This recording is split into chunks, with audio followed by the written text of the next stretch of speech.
انس رضی اللہ عنہ سے روایت ہے کہ وہ رسول اللہ صلی اللہ علیہ وسلم کے ساتھ بیٹھے ہوئے تھے اور ایک شخص نماز پڑھ رہا تھا۔ نماز سے فارغ ہو کر اس نے دعا مانگی، اللہم انی اسألک بأن لک الحمد لا الہ الا انت المنان بدیع السماوات والارض یا ذا الجلال والاکرام یا حی یا قیوم۔ اے اللہ، میں تجھ سے مانگتا ہوں اس وسیلے سے کہ ساری حمد تیرے لیے ہے، تیرے سوا کوئی اور معبود نہیں، تو ہی احسان کرنے والا اور آسمانوں اور زمین کو پیدا کرنے والا ہے۔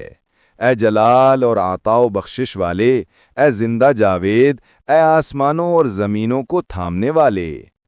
یہ سن کر نبی اکرم صلی اللہ علیہ وسلم نے فرمایا، اس نے اللہ سے اس اسم اعظم یعنی عظیم نام کے حوالے سے دعا مانگی ہے کہ جب اس کے حوالے سے دعا مانگی جاتی ہے تو وہ دعا قبول فرماتا ہے، اور سوال کیا جاتا ہے تو وہ دیتا ہے۔